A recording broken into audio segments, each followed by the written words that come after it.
نحمده ونصلي على رسوله الكريم اما بعد بسم اللہ الرحمن الرحیم۔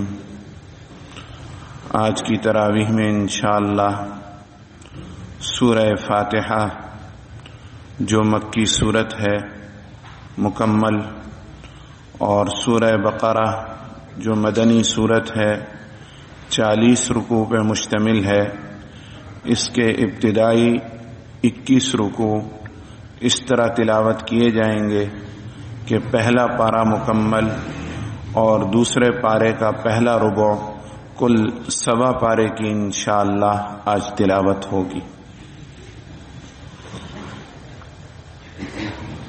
درس قرآن مجید جو خلاصتاً بیان کیا جاتا ہے، اس کو شروع کرنے سے پہلے موقع کی مناسبت سے ایک دو باتیں عرض کر دوں۔ سب سے پہلی بات تو یہ ہے کہ دل، زبان اللہ جل شانہ کے شکر کا حق ادا نہیں کر سکتے کہ اس نے ہماری تمام تر نالائقیوں کے باوجود، کوتاہیوں کے باوجود ہمیں ایک مرتبہ پھر یہ بابرکت مہینہ، یہ مبارک ساعتیں، یہ نورانی لمحات، یہ عظیم الشان مہمان جسے مسلمان رمضان شریف کے نام سے جانتے ہیں، وہ عطا فرمایا۔ اللہ جل شانہ کا دل سے ہم اس پر شکر ادا کرتے ہیں۔ سب کہو الحمدللہ، الحمدللہ، الحمدللہ۔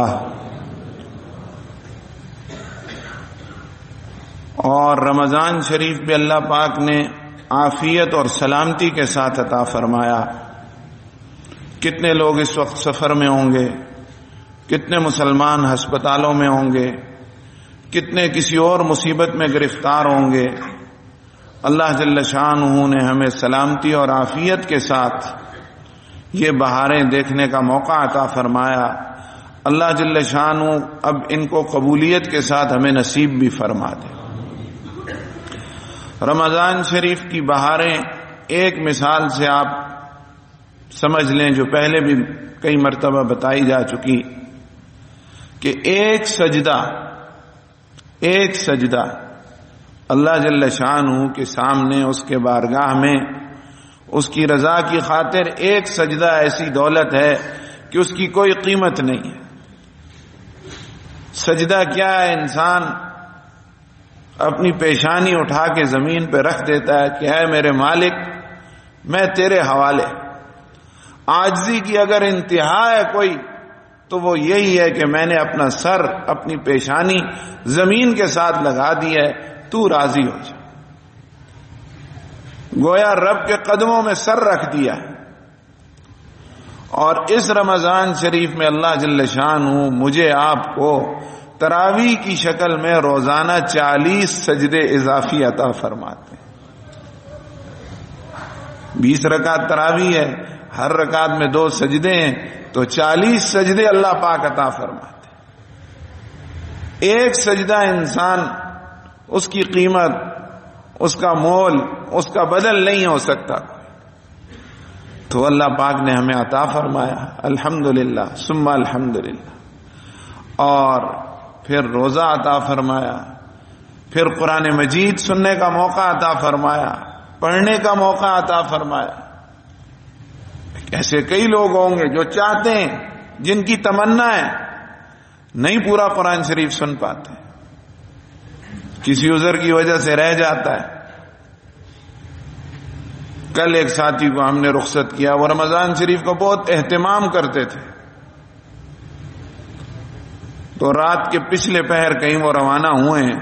28 گھنٹے کا ان کا سفر ہے تقریباً، جہاں انہوں نے پہنچنا ہے۔ اللہ پاک خیریت سے منزل مقصود پہ پہنچائے، لیکن وہ تراویح تو نہیں پڑھ سکتے، اور پڑھیں بھی تو قرآن مجید ترتیب سے نہیں سن سکتے۔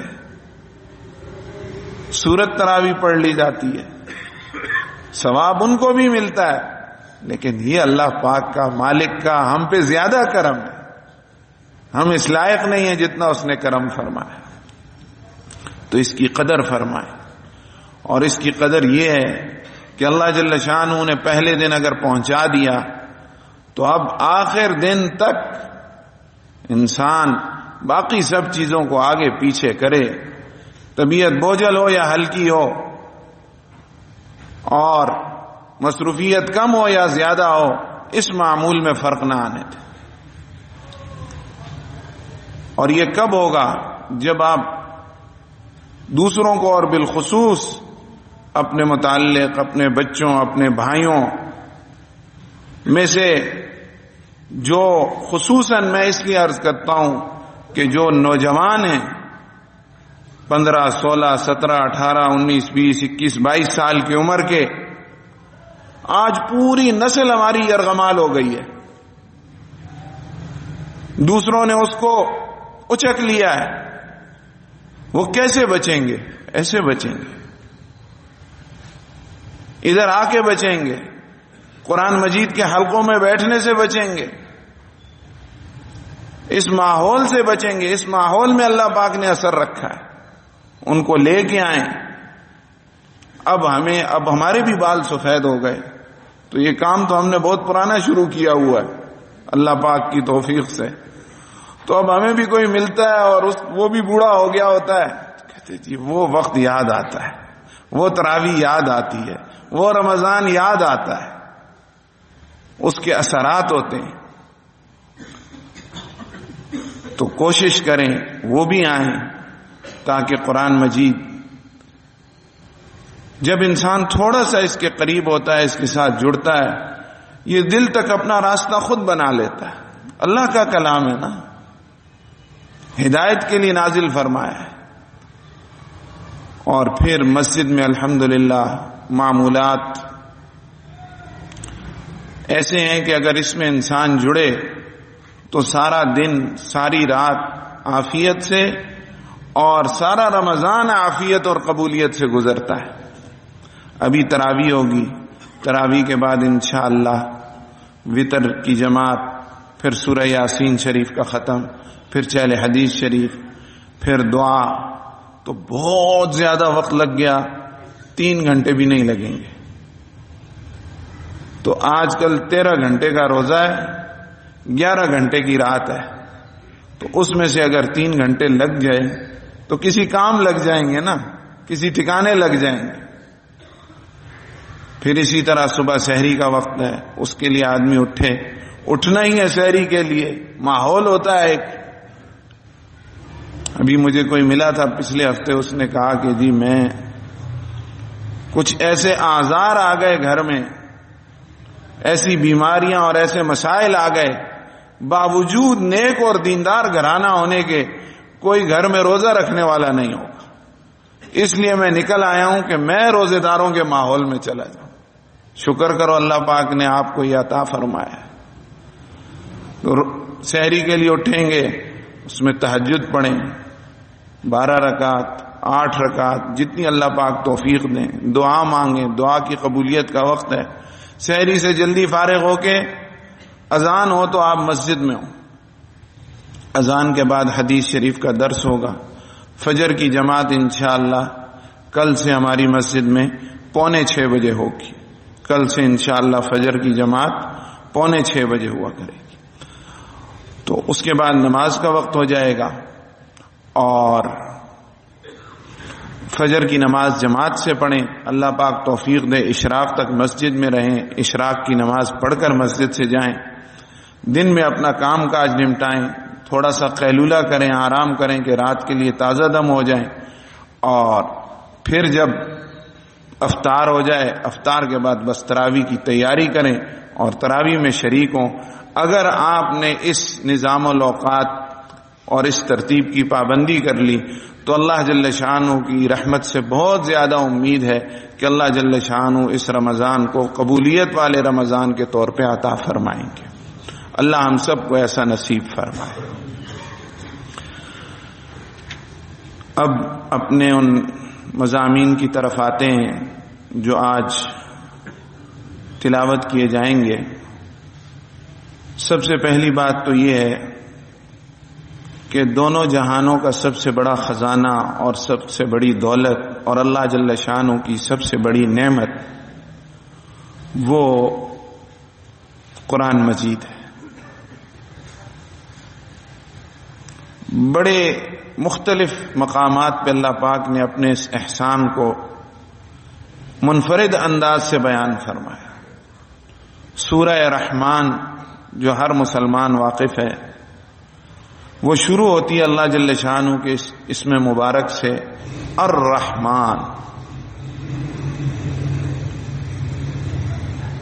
بے حد مہربان، ایسی ذات جس کی مہربانی کی کوئی حد نہیں، کوئی کنارہ نہیں، کوئی انتہا نہیں، بے حد مہربان۔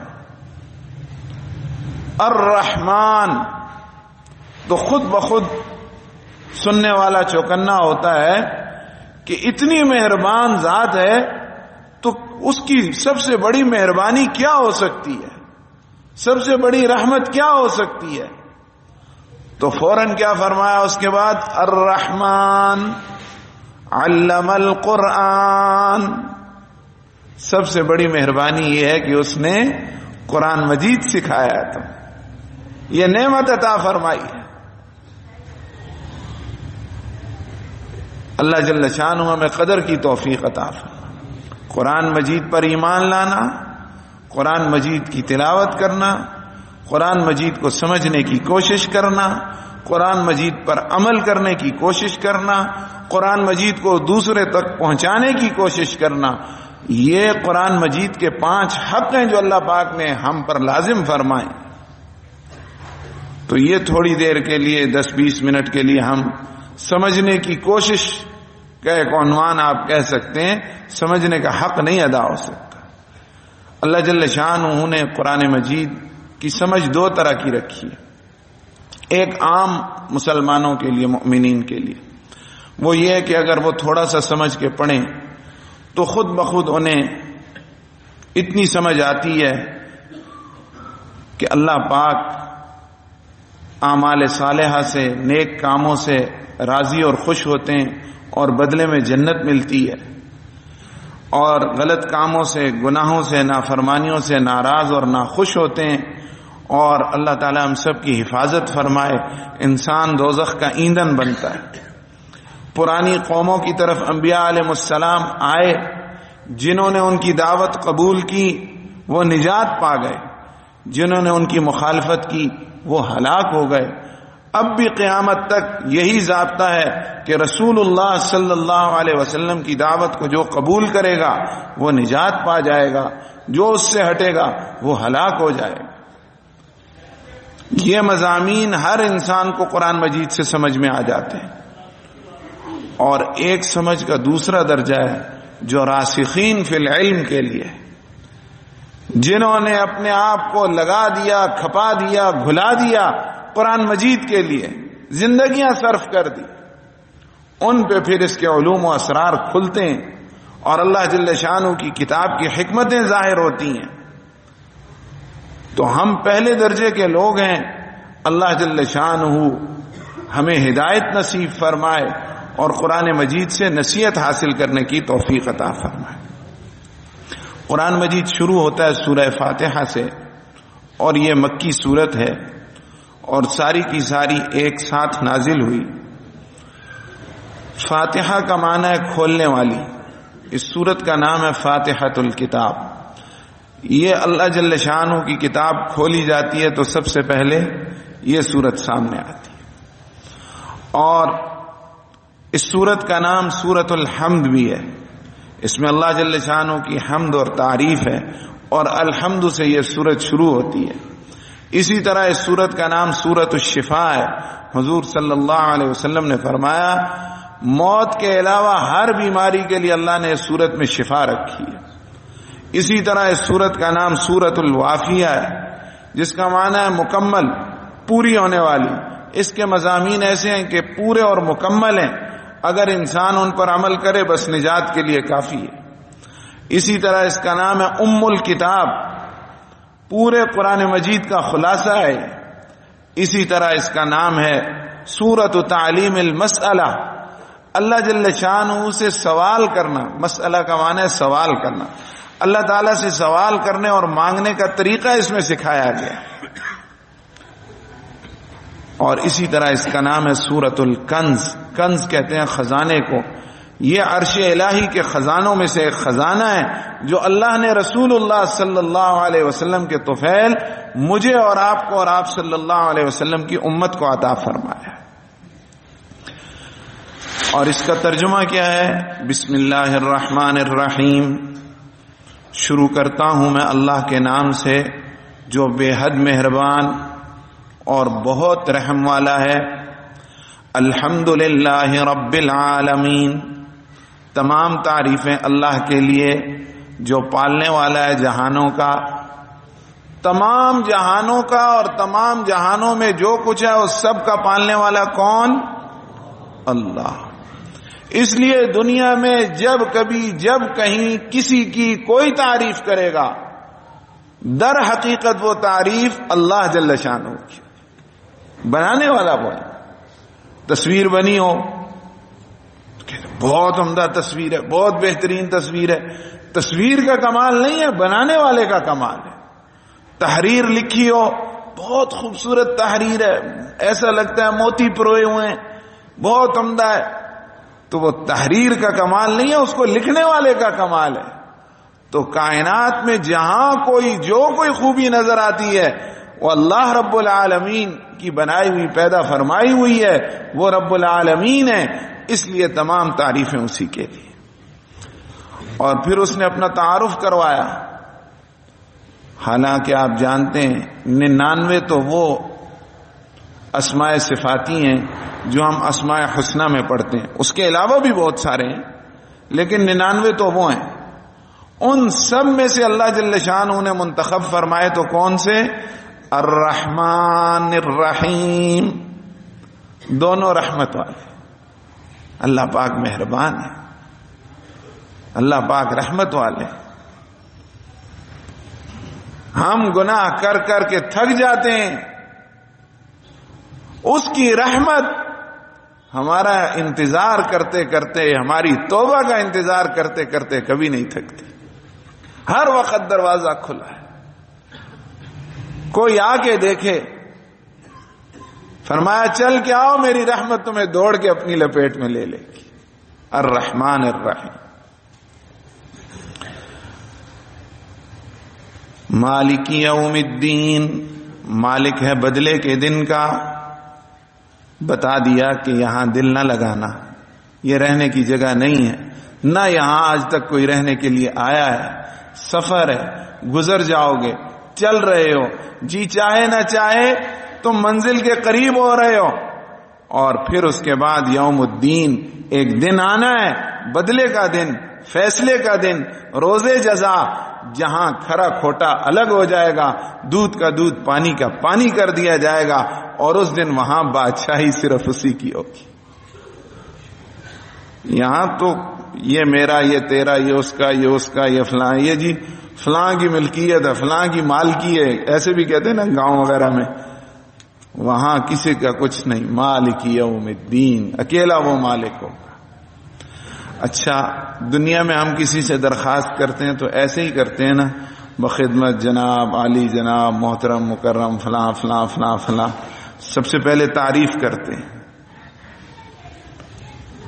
تعریف کے بعد پھر اپنی وفاداری کا اظہار کرتے ہیں کہ بندہ آپ کے زیر سایہ ملازمت کرتا ہے یا تجارت کرتا ہے یا خدمت کرتا ہے یا کچھ بھی کرتا ہے اور آپ کا وفادار ہے اور اتنے عرصے سے وفادار ہے اور ہمیشہ وفادار رہے گا.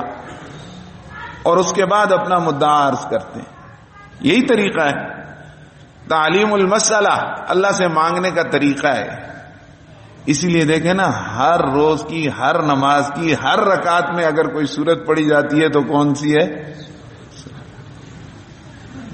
کوئی شان ہے تو تب نا. اس کا ایک نام ہے السبع المثانی، 7 دہرائی جانے والی آیتیں. یہ وہ ہیں جن کو بار بار دہرایا جاتا ہے. ابھی آپ دیکھیں گے 20 رکعتوں میں، باقی آیتیں بدلتی جائیں گی، یہ ہر رکعت میں پڑھی جائے گی.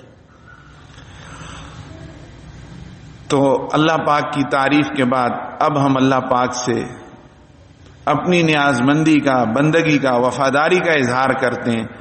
ایاک نعبد و ایاک نستعین، اے اللہ صرف تیری ہی ہم عبادت اور بندگی کرتے ہیں، تیرے سوا کسی کی عبادت اور بندگی نہیں کرتے. وَإِيَّاكَ نَسْتَعِينُ، اور صرف تجھ ہی سے مدد مانگتے ہیں، تیرے سوا کسی سے مدد نہیں مانگتے. یہ کون سی مدد ہے؟ یہ وہ مدد ہے جو مافوق الاسباب ہوتی ہے. اب ہمیں نظر نہیں آتا، لیکن ہمارا یقین ہے کہ ہم دعا مانگ رہے ہیں، ہمارا رب سن بھی رہا ہے، دیکھ بھی رہا ہے، اور صرف ہماری آواز نہیں سن رہا، ہمارے دل کے خیال اور ہمارے دماغ کی سوچوں کو بھی جانتا ہے. اور ہم تنہائی میں پکاریں گے تو بھی وہ سنے گا، مجمع میں پکاریں گے تو بھی سنے گا، آواز سے پکاریں گے تو بھی سنے گا، دل میں پکاریں گے تو بھی سنے گا. اور جو کوئی نہیں کر سکتا وہ کر سکتا ہے. ایک ہے اسباب، یہ پانی رکھا ہے، یہ گلاس رکھا ہے، میں کہتا ہوں پانی اس میں ڈال دو یا دے دو مجھے، تو یہ تو اسباب کے تحت کام ہو رہا ہے نا. یہ بندہ بندے سے مانگتا ہے اور دنیا میں یہ نظام چلتا ہے. اگرچہ غیر ضروری سوال سے حضور صلی اللہ علیہ وسلم نے منع فرمایا. بعض صحابہ تھے رضی اللہ تعالی عنہم اجمعین، انہوں نے آپ صلی اللہ علیہ وسلم سے عہد کیا کہ یا رسول اللہ ہم کسی سے کوئی سوال نہیں کریں گے. تو اگر وہ سواری پہ جا رہے تھے گھوڑے پہ اور چابک یا درہ نیچے گر گیا، تو چونکہ حضور صلی اللہ علیہ وسلم سے عہد کیا ہوا تھا تو اس کو نبھانے کی اتنی لاج رکھی کہ کسی سے نہیں کہا کہ ذرا یہ دے دو، حالانکہ یہ کوئی مانگنے والی بات نہیں ہے. سواری روکی، نیچے اتر کے وہ خود اٹھایا اور پھر سوار ہوئے. آپ جانتے ہیں جو یہ کام کرنے والے ہیں کہ کتنا مشکل کام ہے، لیکن اللہ کے سوا کسی سے نہیں مانگنا، غیر اللہ سے سوال نہیں کرنا. وَإِيَّاكَ نَسْتَعِينُ. پھر جو اللہ پاک سے ایسا تعلق قائم کر لیتا ہے، اللہ پاک اس کے کام بھی بنا دیتے ہیں. یہاں تو اللہ معاف کرے عجیب شرکیہ جملے ہوتے ہیں.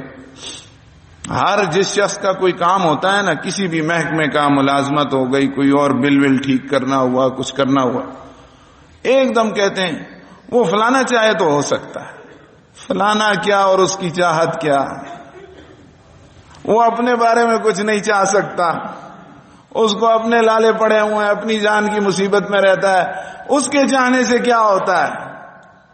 جو کچھ ہوتا ہے میرے اللہ کے چاہنے سے ہوتا ہے.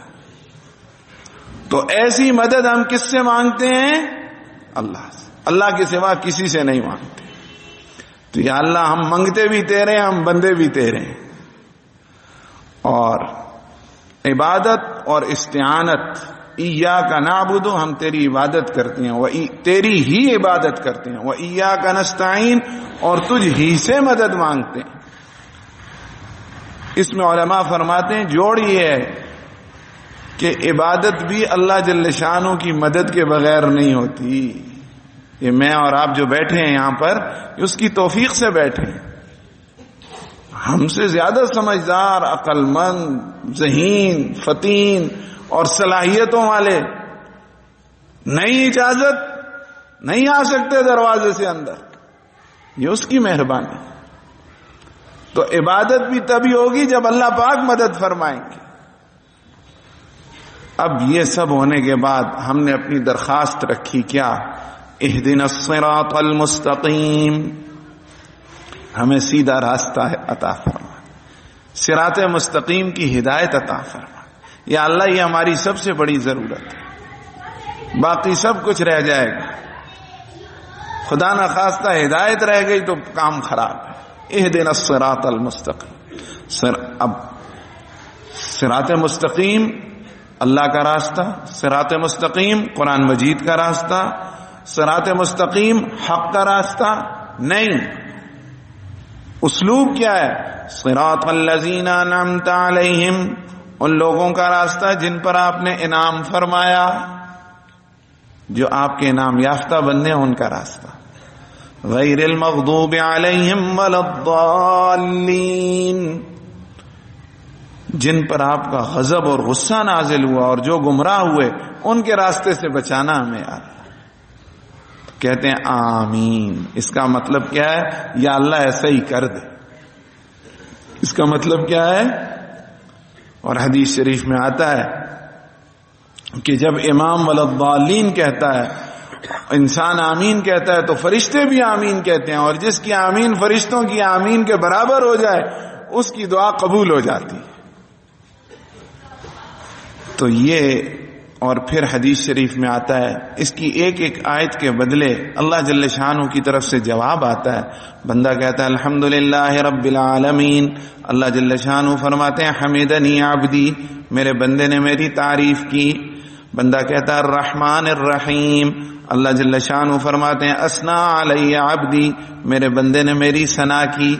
بندہ کہتا ہے مالک یوم الدین، اللہ جل شانہ فرماتے ہیں مجدنی عبدی، میرے بندے نے میری بزرگی اور بڑائی بیان کی. بندہ کہتا ہے ایاک نعبد و ایاک نستعین، اللہ فرماتے ہیں یہ آدھا میرا اور آدھا میرے بندے کا، ہم دونوں کے درمیان ہے. یعنی عبادت وہ میری کرے گا، جو مانگے گا عطا میں اس کو کروں گا. اور پھر جب بندہ آگے پڑھتا ہے اہدنا الصراط المستقیم صراط الذین انعمت علیہم غیر المغضوب علیہم ولا الضالین، تو اللہ جل شانہ فرماتے ہیں میرے بندے نے جو مانگا ہے اس کو ملے گا. یہ اللہ کا کلام ہے، یہ ہمیں پڑھنے کی توفیق ملے گی. اللہ تعالی ہمیں اس کا ذوق نصیب فرمائے. اب ہم نے ہدایت مانگی تھی تو اس کا جواب آیا بسم اللہ الرحمن الرحیم الف لام میم. اللہ اس کی مراد بہتر جانتے ہیں.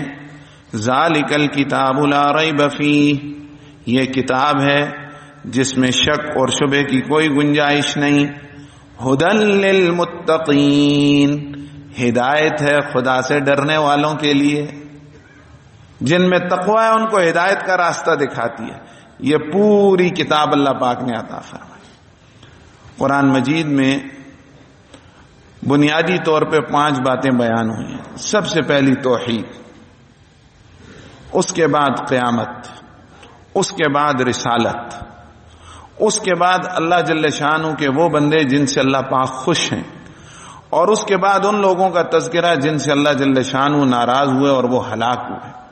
تو آپ دیکھیں کہ یہ 5 مضامین سورہ فاتحہ میں بیان ہو گئے.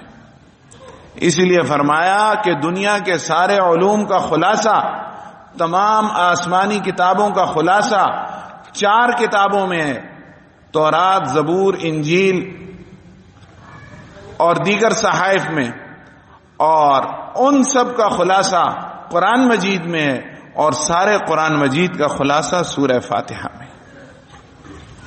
تو جب ہم نے اس میں ہدایت مانگی، اللہ پاک نے فرمایا یہ کتاب میں دے رہا ہوں، یہ ہدایت کا راستہ ہے. الذین یؤمنون بالغیب ویقیمون الصلاۃ ومما رزقناہم ینفقون. تقوی والے کون لوگ ہیں جن کو ہدایت ملے گی؟ ان کی صفت کیا ہے؟ ان کی پہلی صفت یہ ہے کہ وہ غیب پر ایمان رکھتے ہیں. یؤمنون بالغیب. اب انسان کہے کہ ہر چیز مجھے آنکھوں سے نظر آ جائے اور یہیں سب کچھ دودھ کا دودھ پانی کا پانی ہو جائے، پھر امتحان کس بات کا ہے؟ پھر امتحان کس بات کا ہے؟ پھر ایمان کس بات کا ہے؟ اس مادیت کے دور میں نفس کے خلاف مجاہدہ کرتے ہوئے، خواہشات کو کچل کے صبح سے شام تک بھوکا پیاسا رہنا، اس یقین کے ساتھ کہ میرا رب دیکھ رہا ہے اور وہ مجھے اس کا بدلہ دے گا، اور رات کو اس کے سامنے ہاتھ باندھ کے کھڑے ہو جانا اور پھر سجدے میں سر زمین پہ رکھ دینا، یہ ایمان بالغیب سے ہوتا ہے. ورنہ دن کو تو ساری دنیا باہر نکلی ہوتی ہے جب کچھ نظر آ رہا ہوتا ہے. تو آدھی رات کو لوگ منڈی کا کام نہیں شروع کر دیتے، نکل جاتے ہیں کام کے لیے. کیونکہ ان کو پتہ ہے اس کے آگے کچھ ملنا ہے. یہ جو کچھ ملنا ہے یہ غیب میں ہے، پردے میں. الذین یؤمنون بالغیب وَيُقِيمُونَ الصَّلَاةَ، اور نماز قائم کرتے ہیں. وَمِمَّا رَزَقْنَاهُمْ يُنْفِقُونَ، اور جو ہم نے انہیں رزق دیا ہے اس میں سے کچھ خرچ کرتے ہیں. آگے چل کے اللہ پاک نے ان لوگوں کی تعریف کی کہ یہ ہدایت والے ہیں.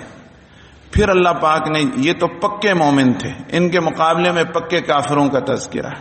ان الذین کفروا سواء علیہم انذرتہم ام لم تنذرہم لا یؤمنون.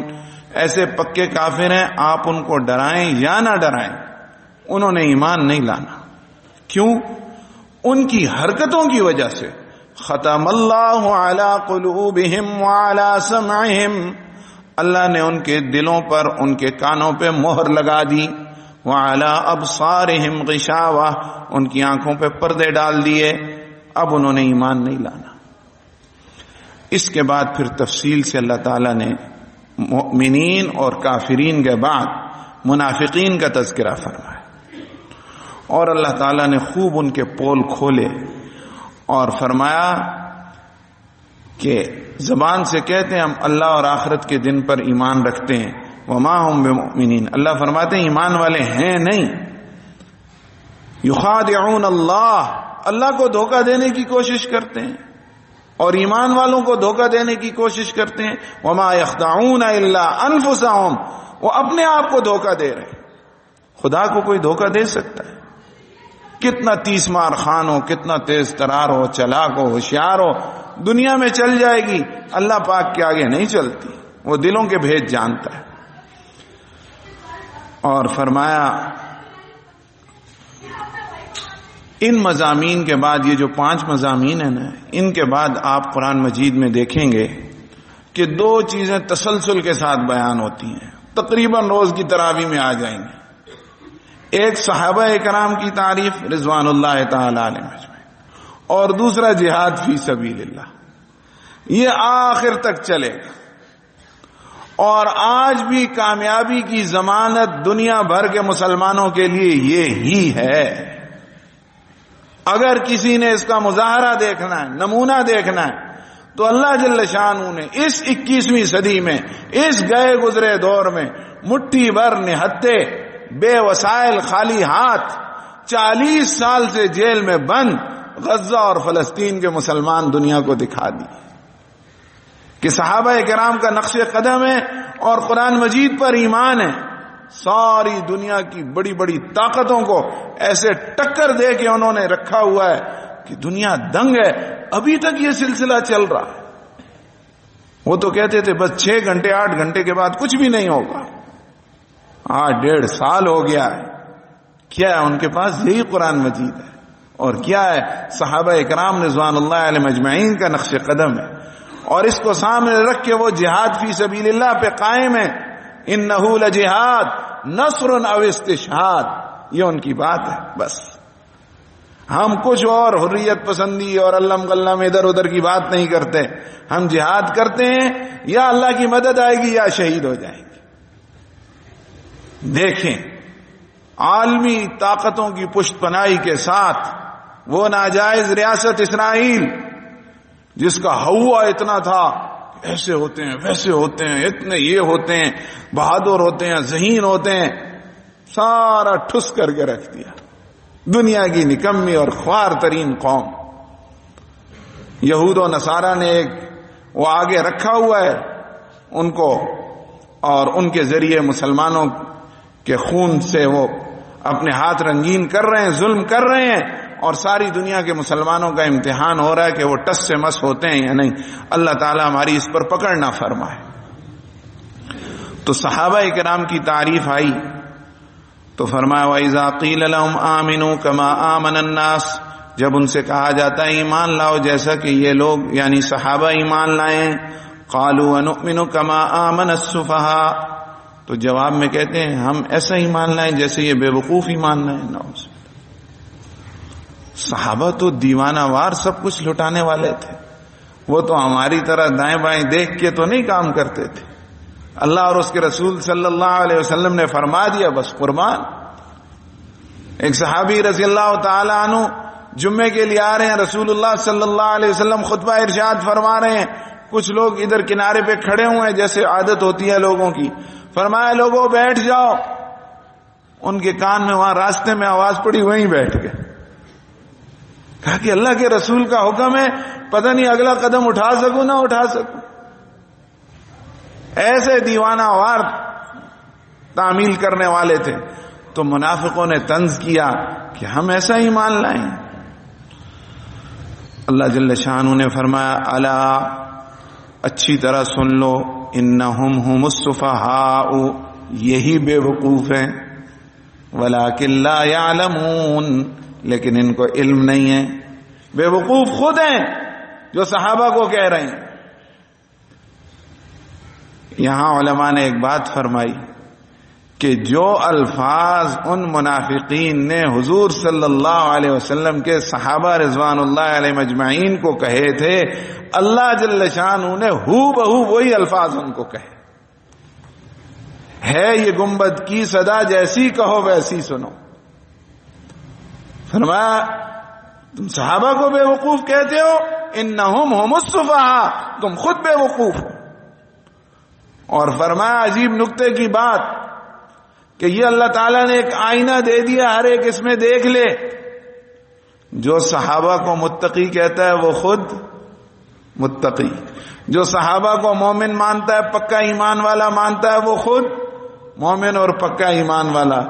جو صحابہ کے بارے میں نعوذ باللہ کچھ ایسی ویسی رائے رکھتا ہے, وہ خود ایسا ویسا, وہ مومن نہیں ہو سکتا. اس کے بعد آگے چل کے اللہ جل شانہ نے ساری انسانیت کو عبادت کی دعوت دی. یا ایھا الناس اعبدوا ربکم, اے لوگو اپنے رب کی عبادت کرو. الذی خلقکم, جس نے تمہیں پیدا کیا. والذین من قبلکم, تم سے پہلے جتنے ان سب کو پیدا کیا.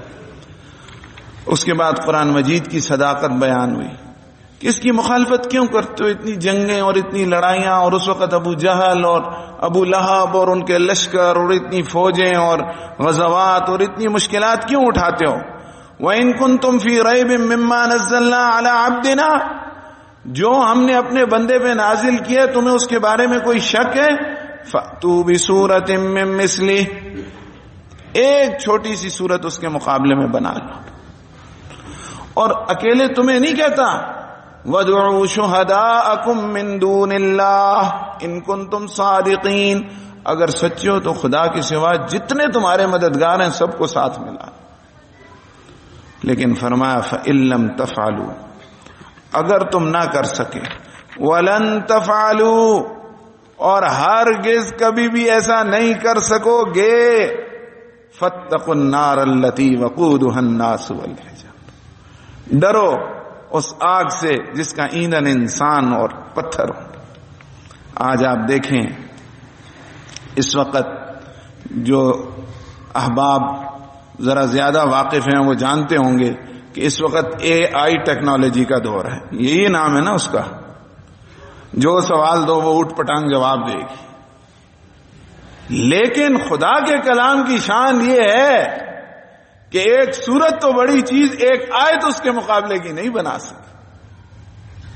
اتنی ٹیکنالوجی اور اتنی اور نہ قیامت تک بنا سکیں گے. اور شاباش تو ان مسلمانوں کو ہے. اسی لیے کہتا ہوں اپنے جوانوں کو بچاؤ.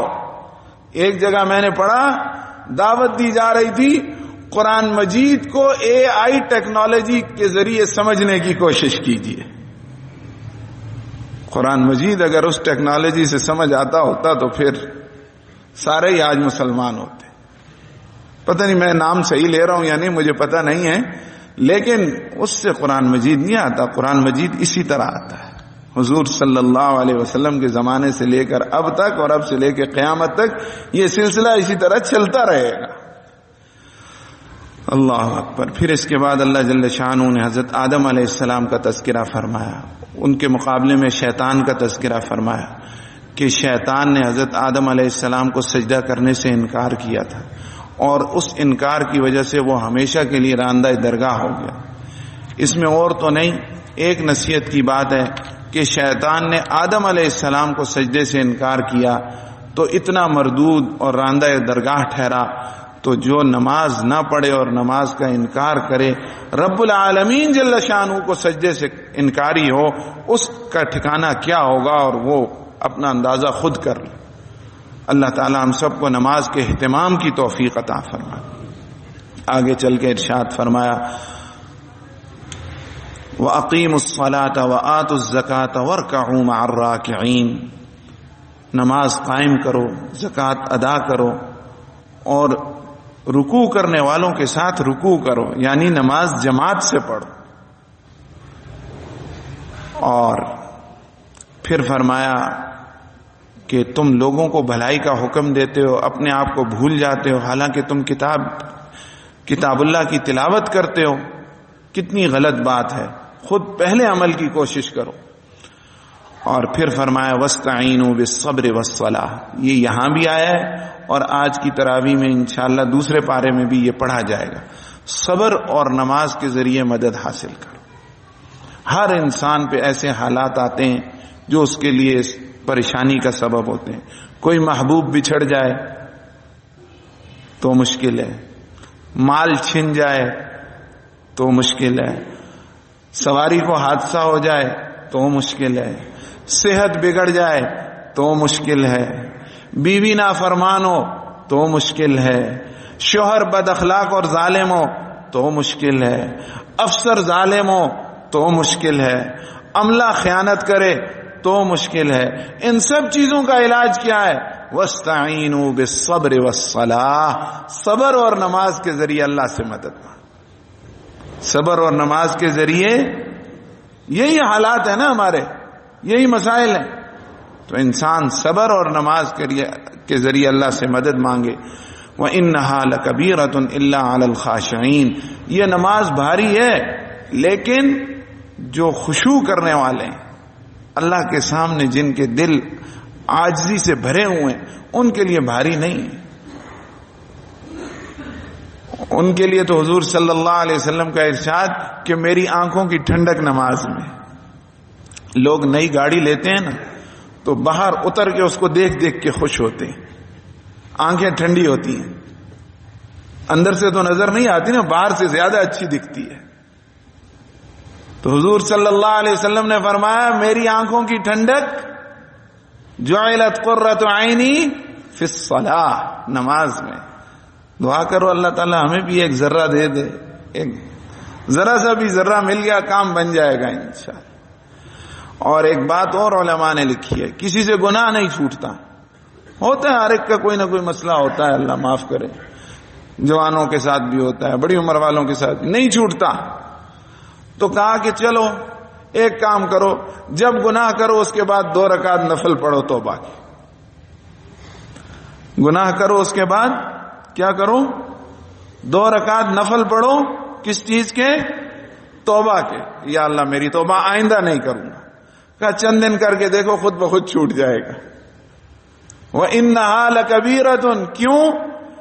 جو نفس گناہ کرواتا ہے نا کہ اس میں مزہ ہے، اسی نفس کے لیے نماز بھاری ہے۔ وہ کہے گا یہ ہر دفعہ نیا کام ہو جاتا ہے، وہ نفل بھی پڑھنے پڑتے ہیں، پڑھے صحیح طریقے سے پاک صاف ہو کے، جس طرح سچ مچ توبہ کرتا ہے کہ آئندہ نہیں کروں گا، ویسے دل سے، پھر ہو جائے پھر کرے، لیکن اس وقت یہ نیت نہ ہو کہ پھر کروں گا، تو کہا خود بخود چھوٹ جائیں گے انشاءاللہ۔ اس کے بعد بنی اسرائیل کو مخاطب بنایا۔ البقرہ گائے کو کہتے ہیں، عربی میں گائے کو بقرہ کہتے ہیں۔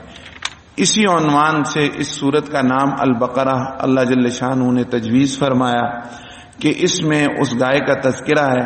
حضرت موسیٰ علیہ نبینا علیہ الصلوۃ والسلام کے زمانے میں قتل ہو گیا تھا اور قاتل کا پتہ نہیں چل رہا تھا، اور قاتل حقیقت میں تھا گھر کا بھیدی۔ آج کل اللہ معاف کرے کیسی کیسی خبریں آتی ہیں، اللہ تعالی حفاظت فرمائے۔ یہی میں نے عرض کیا کہ نسل ہماری یرغمال ہو چکی ہے، ایسی ایسی حرکتیں ہوتی ہیں، ایسی ایسی خبریں ہوتی ہیں، انسان پڑھ نہیں سکتا، سن نہیں سکتا۔ تو وہ وہاں بھی قتل ہوا اور قاتل کا پتہ نہیں چل رہا تھا۔ اللہ پاک نے فرمایا کہ ایک بقرہ ایک گائے لو، اس کو ذبح کرو، اس کے گوشت کا ٹکڑا جب اس مقتول کو، جس کو قتل کیا گیا، مردے کو لگاؤ گے، وہ زندہ ہو جائے گا اور خود اپنے قاتل کا نام بتا دے گا۔ اس سے بڑا اور پکا ثبوت اور کون سا ہو سکتا ہے؟ تو انہوں نے، بنی اسرائیل نے اس میں حیل و حجت کی اور اپنے لیے مشکل کھڑی کی۔ اس کا تذکرہ اللہ جل شانہ نے فرمایا۔ تو البقرہ کے عنوان سے اس واقعے کی وجہ سے اس سورت کا نام البقرہ تجویز ہوا۔ وقت کی کمی کی وجہ سے میں اس کی تفصیل نہیں بیان کر رہا۔ آگے چل کے اللہ جل شانہ نے اچھی باتوں کا حکم دیا، لا تعبدون الا اللہ، اللہ کے سوا کسی کی عبادت نہ کرو، اور ساتھ ہی وبالوالدین احسانا، والدین کے ساتھ حسن سلوک، بھلائی کا معاملہ کرو، وذی القربى والیتامى والمساکین وقولوا للناس حسنا، اور لوگوں سے اچھی بات کرو، اچھے طریقے سے بات کرو۔ بعض لوگ ہوتے ہیں نعوذ باللہ نقل بھی پتہ نہیں کرنا چاہیے یا نہیں، ایک دوسرے سے لڑتے ہوئے کہہ رہا تھا اپنے آپ کو کہ میں تو منہ نال کتے بدے میں نے کہا اس کا کیا مطلب ہے یار، مجھے مطلب بھی نہیں پتا تھا۔ تو انسان کو منہ کے ساتھ پھول باندھنے چاہیے، ایسی چیزیں نہیں باندھنی چاہیے۔ وقولوا للناس حسنا، ہمارے ایک ساتھی کہا کرتے تھے، پورا نہیں آدھا شعر ہی پڑھ دیتا ہوں کہ گلتے چنگی کرو، تو پچھلی بات نہیں کہا کرتے تھے۔ وقولوا للناس حسنا، اللہ پاک فرماتے ہیں لوگوں سے بات کرو تو اچھے طریقے سے کرو۔ مشق کرے انسان، اگر کسی نے باندھے ہوئے بھی ہیں نا تو ان کو کھول دے، تھوڑا مشق کرے، ٹھیک ہو جائے گا۔ تمیز سے بات کرنی چاہیے۔ اور پھر آگے چل کے اللہ پاک نے یہود کی اس میں زیادہ برائی بیان فرمائی۔ ایک یہ جادو ٹونوں کے بڑے شوقین ہوتے ہیں، ابھی بھی زور لگا رہے ہیں، ابھی بھی وہ اپنے جنتر منتر تنتر کر رہے ہیں، اور الٹے سیدھے انہوں نے وہ لٹیں رکھی ہوئی ہیں اور کوششیں کر رہے ہیں، لیکن 100 سونار کی ایک لوہار کی، یہ آتے ہیں اللہ اکبر، بس پھر اس کے آگے سب غارت، سب چھٹی، جان نکل جاتی ہے ان کی۔ میں ایک بات سوچتا ہوں کبھی کبھی، یہاں اللہ کی کون سی نعمت ہے جو نہیں ہے، اور یہاں کوئی بندہ ایسا نہیں ہے جو رہنے کو تیار ہو ہر ایک اس چکر میں یہاں سے نکلوں۔ یہ بھی آپ ہر 2 ہفتے بعد خبر سنتے ہیں کشتی الٹ گئے اتنے جاں بحق، یونان میں کشتی الٹ گئے اتنے اللہ کو پیارے، سمندر میں اتنے ڈوب گئے، پھر جا رہے ہیں 20-20 لاکھ روپے دے کے، 40-40 لاکھ روپے دے کے جا رہے ہیں، اور وہ وہاں جیل میں بند ہیں، کھنڈر بن گئے، 20,000 سے زیادہ بچے شہید ہو گئے۔ ایک سال 1.5 سال پرانی جو اکتوبر 2023 میں ملبے کے نیچے جسم دبے ہوئے تھے، ابھی تک دبے ہوئے نہیں نکال سکے، اس کے باوجود وہ وہاں سے جانے کو تیار نہیں۔ یہ جذبہ کہاں سے لائے؟ یہ اللہ، اس کے رسول صلی اللہ علیہ وسلم اور قرآن مجید پر ایمان کے سبب لائے۔ اللہ تعالیٰ ہماری قوم کو بھی نصیب فرمائے۔ اس کے بعد یہود کی ایک شرارت ذکر فرمائی، ایک تو یہ جادوگری والی، اور دوسری یہ حضور صلی اللہ علیہ وسلم کی توہین کرتے تھے، اور اس کے لیے ایک لفظ استعمال کرتے تھے راعنا۔ تو راعنا کا معنی ہے ہماری رعایت فرمائیں، ہماری طرف توجہ فرمائیں، ذرا راعینا کر دو تو معاذ اللہ اس کا مطلب غلط بنتا ہے ہماری بکریاں چرانے والے۔ تو وہ یہ لفظ چبا کے کہتے تھے تاکہ دل کی بڑھاس بھی نکل جائے اور کسی کو پتہ بھی نہ چلے۔ تو اللہ جل شانہ تو دیکھ رہا ہے، فرمایا یا ایھا الذین آمنوا، اے ایمان والو، لا تقولوا راعنا، تم نے آئندہ سے یہ لفظ ہی نہیں کہنا۔ جس لفظ سے حضور صلی اللہ علیہ وسلم کی شان اقدس میں کمی کا امکان بھی ہو، اس لفظ کو استعمال کرنے سے اللہ جل شانہ نے منع فرما دی۔ وقولوا، اس کے بجائے کہا کرو انظرنا، یا رسول اللہ ہماری طرف نگاہ فرمائیے، نگاہ کرم فرمائیے، نظر فرمائیے۔ واسمعوا، اور غور سے سنو، وَلِلْكَافِرِينَ عَذَابٌ أَلِيمٌ، کافروں کے لیے دردناک عذاب ہے۔ اس کے بعد حضرت ابراہیم علیہ السلام کا تذکرہ فرمایا، بیت اللہ کی تعمیر کا تذکرہ فرمایا، حضرت ابراہیم علیہ السلام کی دعا کا تذکرہ فرمایا، اور وہ دعا در حقیقت ہمارے اور آپ کے آقا سرور دو عالم صلی اللہ علیہ وسلم کے ظہور پر نور کا پیش خیمہ تھی۔ اس لیے حضور صلی اللہ علیہ وسلم نے فرمایا میں اپنے جد امجد ابراہیم علیہ السلام کی دعا کا پھل لوں۔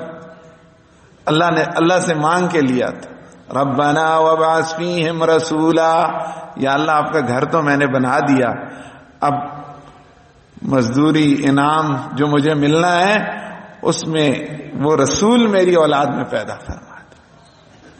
تو اللہ تعالیٰ نے وہ دعا قبول فرمائی، اس کا تذکرہ ہے۔ اور حضرت یعقوب علیہ السلام کا تذکرہ ہے کہ انہوں نے، ابراہیم علیہ السلام نے اور یعقوب علیہ السلام نے اپنی اولاد کو وصیت کی، یا بنی ان اللہ اصطفیٰ لکم الدین، اے بچو اللہ نے تمہارے لیے دین کو چن لیا ہے، فلا تموتن الا وانتم مسلمون، مرتے دم تک اس اسلام پر قائم رہنا، اللہ کی نافرمانی سے بچنا۔ یعنی انبیاء علیہ السلام تھے نا یہ دونوں، حضرت یعقوب علیہ السلام بھی اللہ کے پیغمبر، حضرت ابراہیم علیہ السلام بھی اللہ کے پیغمبر، لیکن اولاد کی اتنی فکر، اذ قال لبنیہ ما تعبدون من بعدی، بتاؤ میں جب چلا جاؤں گا کس کی عبادت کیا کرو گے؟ تو وہ بھی انہی کی اولاد تھے، کہا کہ اللہ جل شانہ کی عبادت کریں۔ اس سے کیا پتا چلا کہ آج جس کو دیکھو نا، عمر گزر بھی گئی ہے، اب کسی کام کا نہیں بھی ہے، پھر بھی صبح پیسہ، شام پیسہ، دن پیسہ، رات پیسہ، دوپہر پیسہ، آدھی رات پیسہ۔ او بھائی کیا کرتے ہو بندے خدا کے؟ بچوں کے لیے کچھ بنا، یہ پیچھے کچھ ان کے لیے اکٹھا کر دو۔ تو کہا کہ ہر ایک کو یہ فکر تو ہے میرے مرنے کے بعد بچوں کا کیا ہوگا، یہ فکر کس کو ہے کہ بچوں کے مرنے کے بعد بچوں کا کیا ہوگا۔ نیک اولاد ہوئی، اللہ کبھی بھوکا نہیں مارے گا، کبھی اللہ پاک کسی چیز کی کمی نہیں دے گا۔ اور پھر یہ بھی فکر کرنی ہے میرے مرنے کے بعد میرا کیا ہوگا۔ جن بچوں کے لیے اتنا کچھ کر رہا ہوں انہوں نے اپنی دنیا گزارنی ہے، اپنی زندگی جینا ہے، یا مجھے یاد کرتے رہنا ہے۔ تو اس سے یہ پتا چلا کہ انبیاء علیہ السلام کو بھی اپنی اولاد کی دینداری کی فکر ہوتی تھی، ہمیں بھی اپنی اولاد کی دین کی دینداری کی فکر کرنی چاہیے۔ اللہ پاک ہمیں اس کی توفیق دے۔ پھر اس کے بعد دوسرا پارہ شروع ہو جاتا ہے، اس میں تحویل قبلہ کی بحث ہے۔ تحویل قبلہ کا تذکرہ آیا نا تو خود بخود قبلہ اول کا ذکر آئے گا، اور قبلہ اول کا ذکر آئے گا تو خود بخود فلسطین کا ذکر آئے گا۔ یہ سب ایک دوسرے سے جڑے ہوئے ہیں، الگ الگ نہیں ہیں۔ پہلے مسلمان مسجد اقصی کی طرف منہ کر کے نماز پڑھتے تھے، بیت المقدس کی طرف، پھر اللہ جل شانہ کا حکم آ گیا کہ مسجد حرام کی طرف منہ کر کے نماز پڑھو، فول وجہک شطر المسجد الحرام، اور بیت اللہ شریف کی طرف منہ کر کے نماز پڑھو۔ تو اس لیے مسجد اقصی کو قبلہ اول کہا جاتا ہے کہ پہلے اس کی طرف منہ کر کے نماز پڑھتے تھے۔ اس کے بعد اللہ پاک نے اس امت کو ایک عجیب انداز سے مخاطب کیا جو اور قوموں کے لیے نہیں ہے، اور بس انسان اگر اسی کو سوچتا رہے نا تو ساری تھکن، سارا بوجھ، ساری مشکل ختم ہو جاتی ہے۔ وہ کیا؟ فَاذْكُرُونِي أَذْكُرْكُمْ، تم مجھے یاد کرو میں تمہیں یاد کروں گا۔ یہ کون کہہ رہا ہے؟ اللہ۔ فَاذْكُرُونِي أَذْكُرْكُمْ، تم مجھے یاد کرو میں تمہیں یاد۔ ہم مانگ کے یاد کریں گے، وہ اپنی رحمت برسا کے یاد کرے گا۔ ہم جھولی پھیلا کے یاد کریں گے، وہ جھولی بھر کے یاد کرے گا۔ فاذکرونی اذکرکم واشکروا لی ولا تکفرون. اس کے بعد فرمایا ولا تقولوا لمن یقتل فی سبیل اللہ اموات. جو اللہ کے راستے میں شہید ہو جائیں انہیں مردہ نہیں کہنا، بل احیاء، بلکہ وہ زندہ ہیں. یا اللہ جان نکل گئی، کیسے زندہ ہیں؟ ولکن لا تشعرون، لیکن تمہیں نہیں سمجھ آئے گی.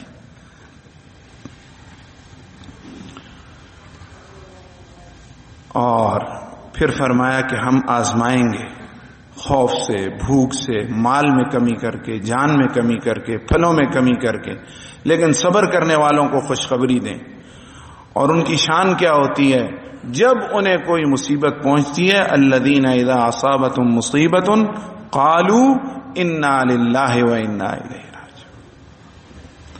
یہ ساری مصیبت کو بالکل ایسے کر دیتا ہے نا جیسے برف پانی میں اور گرمی میں گھل نہیں جاتی، ختم ہو جاتی ہے. انا للہ، ہم بھی کس کے ہیں، اور جو چلا گیا، جو چیز چلی گئی وہ بھی کس کی تھی، اور جو چلا گیا ہے تو رہنا ہم نے بھی نہیں ہے. وَإِنَّا إِلَيْهِ رَاجِعُونَ، ہم بھی اسی کی طرف لوٹیں گے، ہم نے بھی وہیں جانا. اور پھر آج کی آیات میں ایک آیت آئے گی جو توحید پر مبنی ہے. وَإِلَٰهُكُمْ إِلَٰهٌ وَاحِدٌ، تمہارا الہ، تمہارا معبود ایک الہ، ایک معبود ہے. لا الہ الا هو الرحمن الرحیم. وآخر دعوانا ان الحمد للہ.